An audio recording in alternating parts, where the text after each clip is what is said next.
नमस्कार दोस्तों, मैं सीए रवि अग्रवाल आप सभी का स्वागत करता हूं अपने YouTube चैनल पर और आशा करता हूं कि आप सभी लोग अपने घरों में स्वस्थ और सुरक्षित होंगे।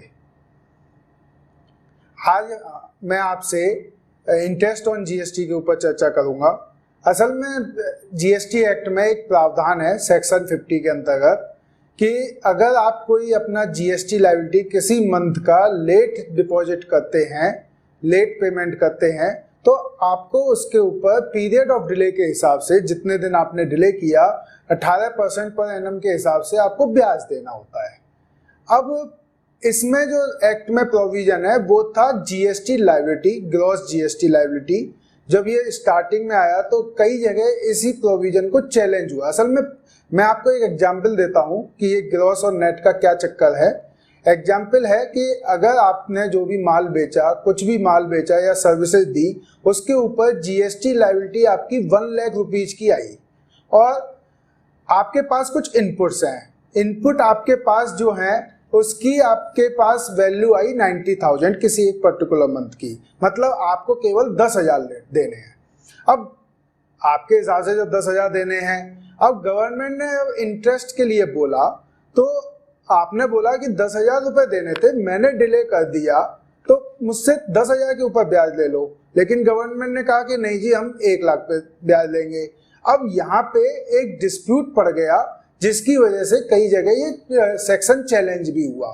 चैलेंज होने के बाद जब गवर्नमेंट को लगा कि हाँ जी ये कुछ सही चैलेंज है और इससे इंडस्ट्री में प्रॉब्लम हो रही है, तो जीएसटी काउंसिल ने 39th मीटिंग में एक प्रोविजो डाला कि हम जो इंटरेस्ट लेंगे वो आपकी कैश पेमेंट, जो आपकी कैश एडजस्टमेंट है उसके ऊपर लेंगे हम, जो है विद रेट्रोस्पेक्टिव इफेक्ट 1 जुलाई 2017 जब से ये जीएसटी एक्ट आया। लेकिन वो नोटिफाई नहीं हुआ कहीं, उन्होंने अपना डिसीजन दे दिया हाँ हम ऐसा करेंगे। उसको देखते हुए गवर्नमेंट ने फाइनेंस एक्ट 2019 के अंदर एक प्रोविजो डाला, जो सेक्शन 50 के नीचे प्रोविजो डाला कि यदि आपकी जीएसटी लायबिलिटी, कुछ सेक्शन है जिसमें जीएसटी लायबिलिटी अलग से कैलकुलेट होती है, लेकिन नॉर्मली जो आप लोगों के लिए है, अगर उसमें आपकी लायबिलिटी आती है तो नेट टैक्स लायबिलिटी, उन्होंने प्रोविजन में वर्ड लिखा है cash adjustment through electronic cash ledger. मतलब यही कि आपकी जो भी नेट टैक्स लायबिलिटी, जैसे एग्जांपल में 10,000 रुपए था, उस पे आपको ब्याज देना होगा पीरियड ऑफ डिले का। ये जो फाइनेंस एक्ट में बजट में जो भी प्रोविजन आते हैं, खास तौर से इनडायरेक्ट टैक्सेज के अंदर, वो सारे प्रोविजन जब से एप्लीकेबल होते हैं जब वो नोटिफाई हो जाते हैं गजट में। ये प्रोविजन तो डाल दिया लेकिन ये नोटिफिकेशन नहीं आ पाई थी 2019 में।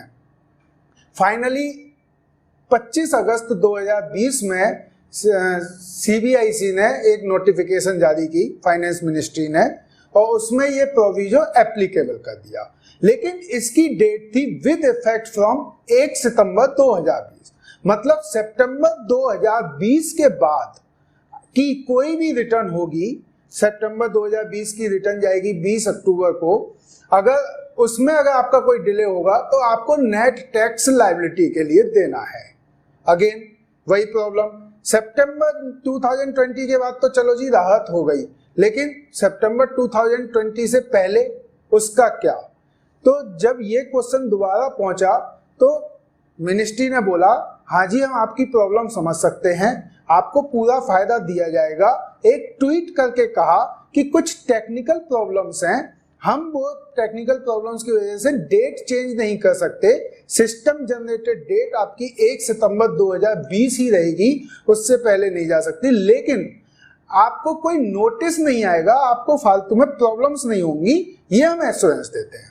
तो अब इसी एश्योरेंस के बेस पे मानना पड़ेगा कि सितंबर 2020 के बाद या उससे पहले तो कोई नोटिस आएगा नहीं, लेकिन सितंबर 2020 के बाद अगर आपको इंटरेस्ट देना है तो कैश एडजस्टेड जो आपका हुआ है इलेक्ट्रॉनिक कैश लेजर के थ्रू, कैश एडजस्टेड, ये कैश एडजस्टेड भी एक टाइप का मैनर है।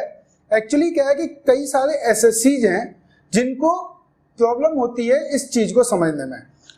जनरली लोग ये कहते हैं कि मैंने चालान पे कर दिया और चालान जो मैंने पे किया उसके हिसाब से मेरी जीएसटी लायबिलिटी पे हो गई। नहीं, ऐसा नहीं है। चालान आपका पे होता है उसका मैकेनिज्म अलग है। मैं आपको एक एग्जांपल देता हूं, आप जीएसटी को साइड में छोड़ दीजिए, आपको एक एग्जांपल सिंपल देते हैं। मिस्टर ए और मिस्टर बी दो पार्टी हैं। ए ने बी को 10 लाख रुपए दे दिए। बी ने पूछा क्यों दिए मुझे 10 लाख रुपए? उन्होंने कहा आप 3 दिन 4 दिन के लिए रख लो, बता दूंगा क्यों दिए। ठीक है, बी ने अपने यहाँ अमाउंट रख लिया।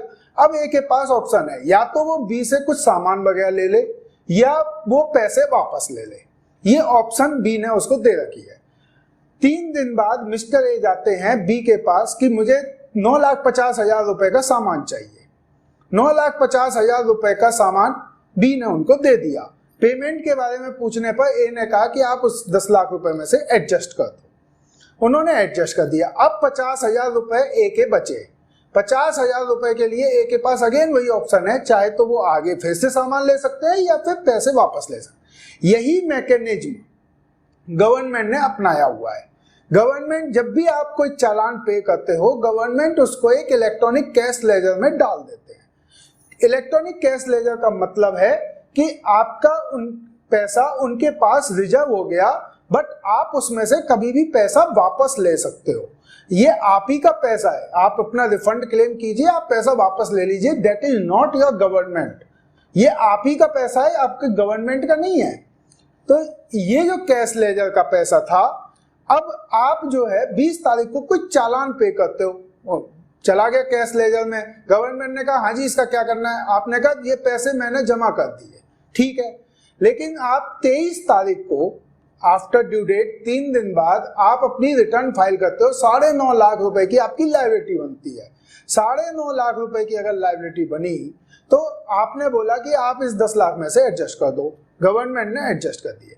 आपकी जो पेमेंट है जीएसटी की लायबिलिटी के अगेंस्ट, वो 23 तारीख को है 9.5 लाख रुपए।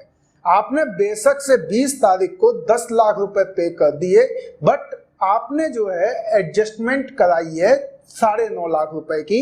आपकी लायबिलिटी 9.5 लाख रुपए की बनी थी और गवर्नमेंट को वो पैसा जो उनके जीएसटी अकाउंट में मिला वो 9.5 लाख रुपए मिला 23 तारीख को।